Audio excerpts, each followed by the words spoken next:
बोलिए शिव शंकर भगवान की जय। प्रिय भक्तों, श्री शिव महापुराण के उमा संहिता की अगली कथा है भगवती उमा के कालिका अवतार की कथा। समाधि और सूरत के समक्ष मेघा देवी की कृपा से मधु कैटभ के वध का प्रसंग सुनाना। तो आइए भक्तों, आरंभ करते हैं इस कथा के साथ 28 से लेकर 45 अध्याय तक की कथा।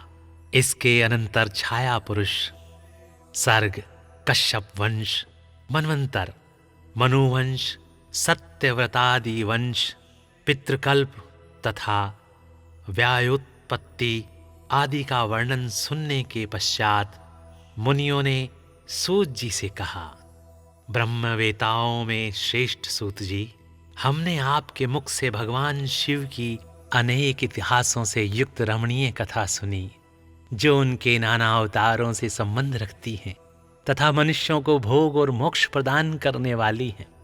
अब हम आपसे जगत जननी भगवती उमा का मनोहर चरित्र सुनना चाहते हैं। पर ब्रह्म, परमात्मा, महेश्वर की जो आधा सनातनी शक्ति है, वे उमा नाम से विख्यात हैं। वे ही त्रिलोकी को उत्पन्न करने वाली पराशक्ति हैं। महामते, दक्ष कन्या सती और हिमवान की पुत्री पार्वती, ये उमा के 2 अवतार हमने सुने। हे सूत जी, अब उनके दूसरे अवतारों का वर्णन कीजिए। लक्ष्मी जननी जगदम्बा उमा के गुणों को सुनने से कौन बुद्धिमान पुरुष विरत हो सकता है। ज्ञानी पुरुष भी कभी उनके कथा श्रवण के शुभ अवसर को नहीं छोड़ते। सूत जी ने कहा, हे महात्माओं, तुम लोग धन्य हो और सर्वदा कृतकृत्य हो, क्योंकि परा अम्बा उमा के महान चरित्र के विषय में पूछ रहे हो। जो इस कथा को सुनते, पूछते और बाँचते हैं, उनके चरण कमलों की धूलि को ही ऋषियों ने तीर्थ माना है। जिनका चित्त परम संवित स्वरूपा श्री उमा देवी के चिंतन में लीन है, वे पुरुष धन्य हैं, कृतकृत्य हैं। उनकी माता और कुल भी धन्य हैं, जो समस्त कारणों की भी कारण रूपा देवेश्वरी उमा की स्तुति नहीं करते। वे माया के गुणों से मोहित तथा भाग्यहीन हैं, इसमें संशय नहीं है। जो करुणा रस की सिंधु स्वरूपा महादेवी का भजन नहीं करते, वे संसार रूपी घोर अंधकूप में पड़ते हैं। जो देवी उमा को छोड़कर दूसरे देवी देवताओं की शरण लेता है, वह मानो गंगा जी को छोड़कर प्यास बुझाने के लिए मरुस्थल के जलाशय के पास जाता है। जिनके स्मरण मात्र से धर्म आदि चारों पुरुषार्थों की अनायास प्राप्ति होती है, उन देवी उमा की आराधना कौन श्रेष्ठ पुरुष छोड़ सकता है। पूर्व काल में महामना सुरथ ने महर्षि मेधा से यही बात पूछी थी। उस समय मेधा ने जो उत्तर दिया, मैं वही बता रहा हूं। सब लोग सुनो। पहले स्वारोचित मनवंतर में विरथ नाम से प्रसिद्ध एक राजा हो गए हैं। उनके पुत्र सुरथ हुए, जो महान बल और पराक्रम से संपन्न थे। वेदान निपुण, सत्यवादी, स्वधर्म कुशल, विद्वान, देवी भक्त, दयासागर तथा प्रजाजनों का भली भांति पालन करने वाले थे। इंद्र के समान तेजस्वी राजा सुरथ के पृथ्वी पर शासन करते समय 9 ऐसे राजा हुए, जो उनके हाथ से भूमंडल का राज्य छीन लेने के प्रयत्न में लगे थे। उन्होंने भोपाल सुरथ की राजधानी कोलापुरी को चारों ओर से घेर लिया। उनके साथ राजा का बड़ा भयानक युद्ध हुआ। उनके शत्रुगण बड़े प्रबल थे, अतः युद्ध में भोपाल सुरथ की पराजय हुई। शत्रुओं ने सारा राज्य अपने अधिकार में करके सुरथ को कोलापुरी से निकाल दिया। राजा अपनी दूसरी पुरी में आए और वहां मंत्रियों के साथ रहकर राज्य करने लगे, परंतु प्रबल विपक्षियों ने वहां भी आक्रमण करके उन्हें पराजित कर दिया। देवयोग से राजा के मंत्री आदि गण भी उनके शत्रु बन बैठे और खजाने में जो धन संचित था, वह सब उन विरोधी मंत्री आदि ने अपने हाथ में कर लिया। तब राजा सुरथ शिकार के बहाने अकेले ही घोड़े पर सवार हो नगर से बाहर निकले और गहन वन में चले गए।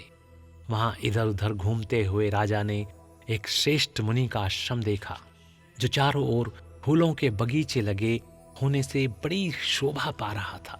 वहां वेद मंत्रों की ध्वनि गूंज रही थी। सब जीव जंतु शांत भाव से रहते थे। मुनि के शिष्यों, प्रशिष्यों तथा उनके भी शिष्यों ने उस आश्रम को सब ओर से घेर रखा था।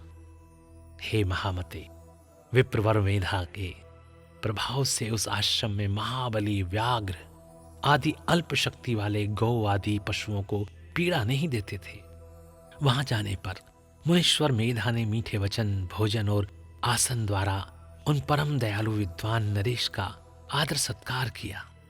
एक दिन राजा सुरथ बहुत ही चिंतित तथा मोह के वशीभूत होकर अनेक प्रकार से विचार कर रहे थे। इतने में ही वहां एक वैश्य आ पहुंचा। राजा ने उससे पूछा, भैया तुम कौन हो और किस लिए आए हो? क्या कारण है कि दुखी दिखाई दे रहे हो? यह मुझे बताओ। राजा के मुख से यह मधुर वचन सुनकर वैश्य प्रवर समाधि ने दोनों नेत्रों से आंसू बहाते हुए प्रेम और नम्रतापूर्ण वाणी में इस प्रकार उत्तर दिया। वैश्य बोला, हे राजन, मैं वैश्य हूं, मेरा नाम समाधि है।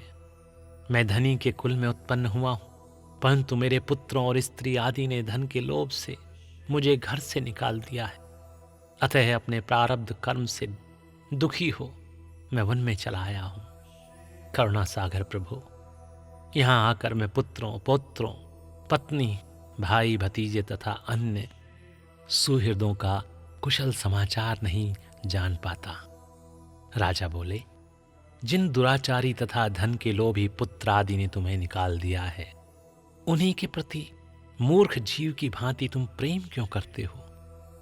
वैश्य ने कहा, हे राजन, आपने उत्तम बात कही है। आपकी वाणी सारगर्भित है, तथापि स्नेह पाश से बंधा हुआ मेरा मन अत्यंत मोह को प्राप्त हो रहा है। इस तरह मोह से व्याकुल हुए वैश्य और राजा दोनों मुनिवर मेधा के पास गए।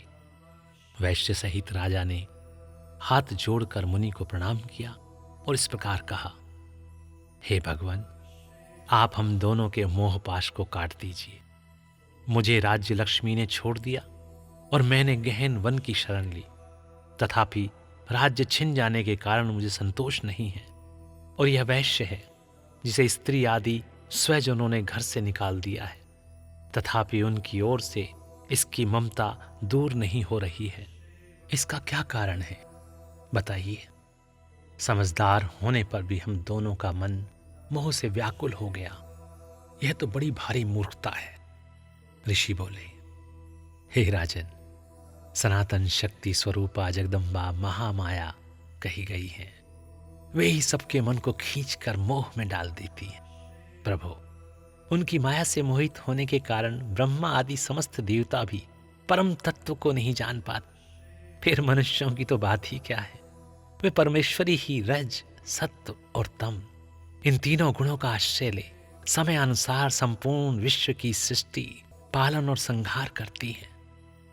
नृपश्रेष्ठ, जिसके ऊपर इच्छानुसार रूप धारण करने वाली वरदायिनी जगदम्बा प्रसन्न होती है, वही मोह के घेरे को लांघ पाता है।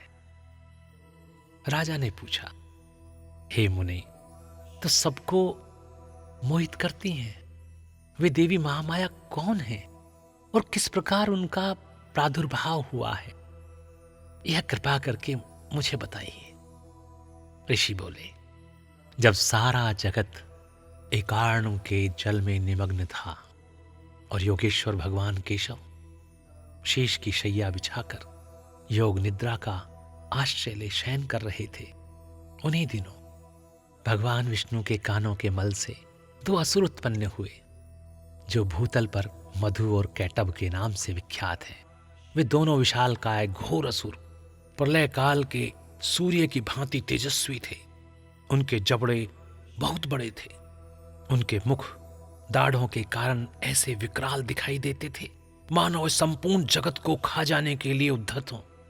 उन दोनों ने भगवान विष्णु की नाभि से प्रकट हुए कमल के ऊपर विराजमान ब्रह्मा को देखकर पूछा, अरे तू कौन है ऐसा कहते हुए वे उन्हें मार डालने के लिए उद्यत हो गए। ब्रह्मा जी ने देखा ये दोनों दैत्य आक्रमण करना चाहते हैं और भगवान जनार्दन समुद्र के जल में सो रहे हैं।